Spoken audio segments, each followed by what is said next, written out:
আপনজনদের মুখে হাসি ফুটাতে দেশ থেকে হাজার মাইল দূরে মধ্যপ্রাচ্যের তপ্ত মরুতে ঘাম জড়ান লাখো প্রবাসী। তাদের একজন জীবিকার তাগিদে দেশছাড়া প্রবাসী ডেলিভারি কর্মীর মোটরসাইকেলের পেছনে লেখা একটি বার্তা যেন আজ সব প্রবাসীর অব্যক্ত যন্ত্রণার কথা বলে দিয়েছে। দয়া করে নিরাপদ দূরত্ব বজায় রাখুন, আমার মা বাড়িতে আমার জন্য অপেক্ষা করছেন। এই একটি বাক্যই চোখে পানি এনেছে নেটিজেনদের।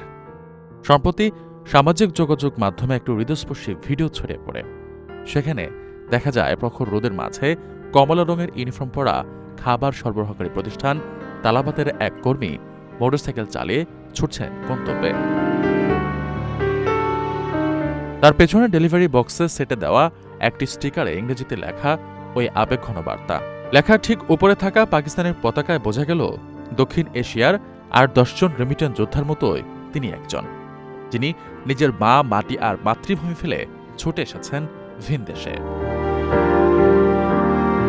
মধ্যপ্রাচ্যের দেশগুলোতে গ্রীষ্মের দাবদাহ উপেক্ষা করে প্রতিদিন রাস্তায় নামতে হয় হাজার হাজার প্রবাসী রাইডারকে।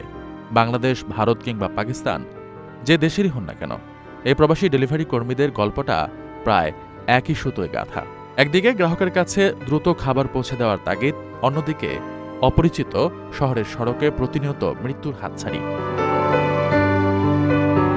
বড় গাড়িগুলোর সামান্য অসতর্কতায় যে কোনো মুহূর্তে নিভে যেতে পারে একটি তরতাজা প্রাণ, সঙ্গে ধূলিসাৎ হয়ে যেতে পারে দেশে অপেক্ষমান একটি পরিবারের সব স্বপ্ন।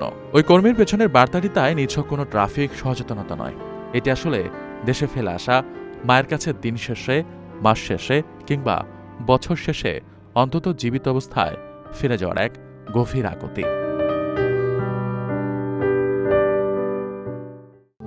প্রবাসীদের জন্য নির্মাণ হচ্ছে দেশের প্রথম স্মার্ট সিটি, যেখানে থাকছে স্কুল, মসজিদ, হাসপাতাল, সুইমিং পুল, হেলিপ্যাড, পাঠাগার, জিম, সুপারমার্কেট, শিশু পার্ক সহ সকল নাগরিক সুবিধা। মাত্র 30 লাখ টাকা বিনিয়োগে মিলছে আকর্ষণীয় ফ্ল্যাট। প্লাটিনাম ইনভেস্টরদের জন্য ঢাকা বিমানবন্দরে ভিআইপি প্রোটোকল সুবিধা। বিস্তারিত জানতে যোগাযোগ করুন স্ক্রিনে দেয়া হোয়াটসঅ্যাপ অথবা ইমো নাম্বারে।